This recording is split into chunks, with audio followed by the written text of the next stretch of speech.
আমরা এখন স্টোরে আছি, আমাদের মেইনটেন্যান্সের কাজ চলতেছে। আজকে আমরা ডিএমএস সিগন্যাল রিপেয়ারের কাজ করতেছি। মূলত হচ্ছে কি, কাজের ক্ষেত্রে অনেক সময় টান লেগে অনেক সময় অনেকভাবে কেবলের ক্ষতি হয়। সো যখন স্টোরে কাজ না থাকে তখন আমাদের এরকম মেইনটেন্যান্সের কাজ করতে হয়। সো এটা হচ্ছে একটা ডিএমএস কেবল। এটা হচ্ছে একটা ডিএমএস কেবলের মূলত দুইটা দিক থাকে, একটা মেল ফিমেল। শুধু ডিএমএস কেবল না, ম্যাক্সিমাম ইভেন ইন্ডাস্ট্রিতে যতগুলো কেবল ব্যবহার করা হয় সবগুলোতে এরকম মেল ফিমেল থাকে। সো এটা হচ্ছে ভালো একটা কেবল।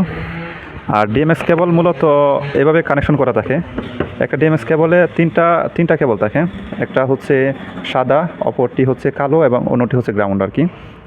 আর মূলত যে কানেকশন সিস্টেমটা ওইটা হচ্ছে 1 নম্বরে হচ্ছে কি গ্রাউন্ড, 2 নম্বরে হচ্ছে প্লাস, সাদাকে মূলত প্লাস বলা হয়, আর কালো হচ্ছে মাইনাস। সো 3 নম্বরে মাইনাস।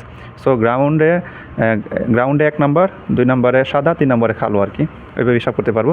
অথবা 1 নম্বরে গ্রাউন্ড, 2 নম্বরে প্লাস, 3 নম্বরে মাইনাস, আমরা এইভাবে বলতে পারবো।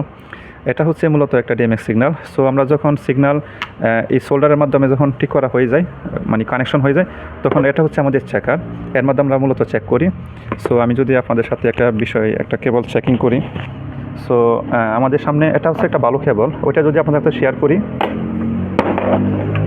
এই মূলত হচ্ছে একটা, সো ডিএমএক্স কেবলে 3টা কেবল থাকে। সো এটা হচ্ছে ধরেন গ্রাউন্ডের জন্য, এটা হচ্ছে প্লাসের জন্য এবং এটা হচ্ছে মাইনাসের জন্য। যখন দুই প্রান্তের কেবলই মানে একই সাথে গ্রাউন্ড প্লাস মাইনাস একরকম হবে, তখনই এই যে 3টা লাইট জ্বলে উঠবে। সো আমরা চেকে যাই।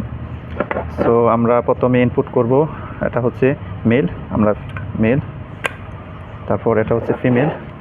সো আমরা যখন ফিমেলে অ্যাড করব, সো আমরা দেখতেছি এটা হচ্ছে ব্লু, এটা হচ্ছে গ্রিন, এটা হচ্ছে রেড। সো আমাদের যে কেবল কানেকশন এটা ঠিক আছে। সো আমরা যখন কেবল রিপেয়ার করার পর এটার মাধ্যমে চেক করি, অথবা অন সাইট যদি কোনো সমস্যা হয় তখন আমরা এর মাধ্যমে চেক করি আর কি। দেখেন খোলার পর এটা সিগন্যাল চলে গেছে।